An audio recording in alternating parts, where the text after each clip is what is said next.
All right, welcome to this explainer. Today, we're diving into a genuinely fascinating story about how changing the actual rules of the game in New Zealand completely transformed who holds political power. You know, we often think of democracy as this fixed, unchangeable concept, but the nuts and bolts of how we actually count votes, that can drastically alter the reality of who runs a country. We're going to look at a real-world case study of what happens when an entire nation decides its voting system is fundamentally broken and just decides to write a brand new set of rules. So here is our roadmap for today. We'll start with the flaw in the system, then enter MMP as the solution, look at the win for representation, explore the power of the kingmaker, and wrap up with the final verdict. Let's kick things off with Section 1, the flaw in the system, or when winning means losing.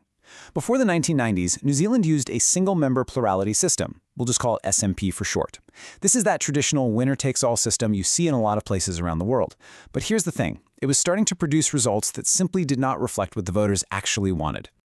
Just look at this wild math anomaly from the 1978 and 1981 elections.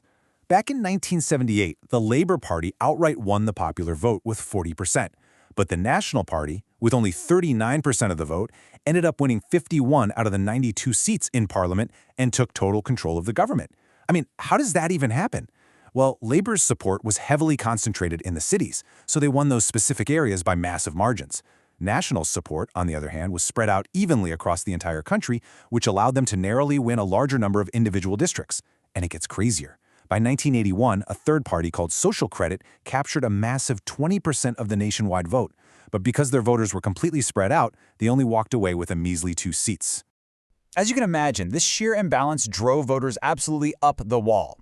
When the National Party won again in 1981, despite, once again, losing the national popular vote, the public outcry for electoral reform just grew too loud to ignore. The people demanded a say. And by 1993, a referendum was held. 54% of electors demanded a new way forward, voting to literally scrap the established winner-takes-all system entirely. Which brings us to Section 2. Enter MMP, the solution. A 2-vote fix. Let's see how the brand new system introduced for the 1996 election aimed to build a fairer parliament.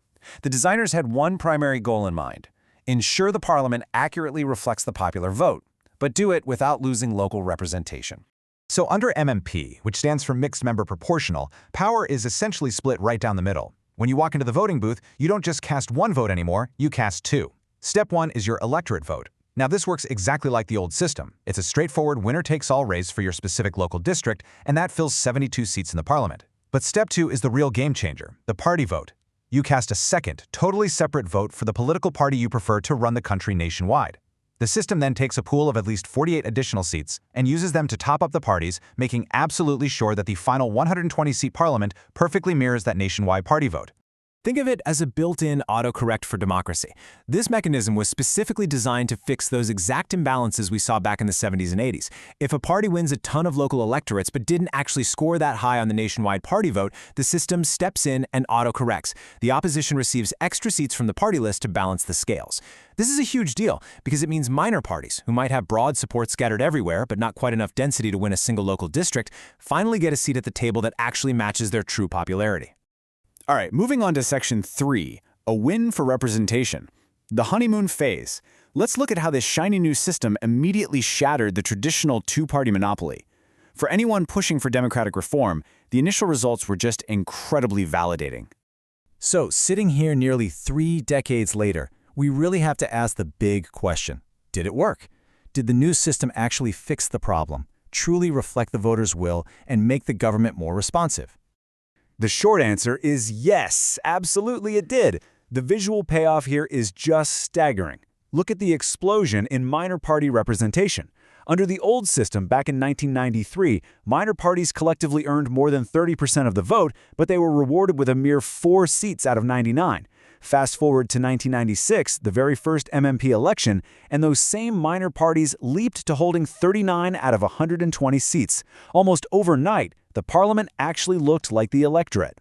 And this shift forced the creation of wildly diverse coalitions, bringing completely fresh voices straight into the halls of government. Take the 2011 election, for instance. The Conservative National Party couldn't just rule on their own. They had to team up with the Libertarian ACT Party, the Religious United Future Party, and the Progressive Maori Party just to form a government. This new dynamic allowed minor parties to heavily champion major social policies that otherwise might never have seen the light of day. For example, New Zealand's hugely popular 12-week parental leave and superannuation system, that was largely driven by the Minor Alliance Party back in 1999, all because the major Labour Party desperately needed their help to govern. Plus, on top of all that, we saw a significantly higher and much-needed representation of the indigenous Maori people. And just to underscore exactly how completely the old two-party dominance was broken, 2020 is a very, very special number here.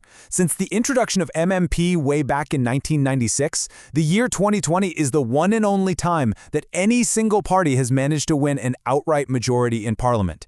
Every single other election, power has had to be shared. But of course, we live in the real world. Section 4. The power of the kingmaker. The trade-offs. Every major fix brings its own set of complications. So let's explore the unintended side effects of proportional representation. Because, while representation absolutely flourished, some entirely new types of political headaches started to emerge. This new electoral math created the infamous kingmaker dynamic. Because majorities are practically impossible to achieve on your own, minor parties often end up holding the ultimate balance of power. The perfect example is Winston Peters, the head of the nationalist, conservative New Zealand First Party. Now, his party has never held more than 13 seats. Never. Yet, because neither of the major parties could ever reach a majority without him, he has served as Deputy Prime Minister 3 separate times. He struck deals with both the national and Labour governments. It's fascinating. A leader with just a tiny fraction of the seats suddenly holds the power to decide who runs the entire country, which makes them unbelievably effective at pushing their own niche agendas. Now, as you'd expect, major parties began voicing some pretty serious frustrations about this. Former Prime Minister Bill English neutrally observed that having to constantly cater to these diverse coalitions can often result in slower, weaker, and way less decisive governance. Think about it. When you have to negotiate every single bill with 3 different minor parties, tough but necessary policies like cutting spending or reforming taxes become incredibly difficult to actually pass. You wind up spending way more of your energy just managing your political partners than you do actually delivering on the promises you made to the voters. And critics are also quick to point out some truly unusual outcomes, like what happened in the 2017 election. In that race, the National Party won 56 out of 120 seats. That was by far the largest share of the vote for any single party. But they were completely boxed out of power. Why? Because the Labour Party managed to scramble together a 3-party coalition that pushed them just barely over the 60-seat majority line. So you end up with a government that many voters, especially the ones who backed the single most popular party, might not have fully anticipated. So the crucial takeaway here is that while nationwide representation undoubtedly improved, local accountability definitely became a bit muddied. Under MMP, if a local politician is super unpopular and gets directly voted out of their specific geographic district, they aren't necessarily gone. They can often just sneak right back into Parliament through that supplementary party vote list we talked about. For critics, this feels like a glaring loophole that makes it undeniably harder for local voters to hold specific politicians accountable. Which brings us to our final chapter, Section 5, the final verdict. The voters decide. Eventually, frustrations with all these complex trade-offs led the country to another major crossroads in 2011, putting the entire MMP system on trial once again. In 2011, the National Party initiated a new referendum to let the people issue a final verdict. The voters were given a straight, incredibly simple choice. Keep the messy, complex, proportional reality of MMP or abandon it and go right back to the old winner-takes-all SMP system. And what happened? A decisive 58% of voters chose to keep MMP. Despite the kingmakers, despite the agonizingly slow negotiations, the people of New Zealand indicated that they were broadly satisfied with having a parliament that actually mirrors their incredibly diverse voices. Which leaves us with this final, deeply provocative thought about the permanent trade-offs of democracy. New Zealand identified a math problem, they fixed it, and they achieved incredible fairness and representation.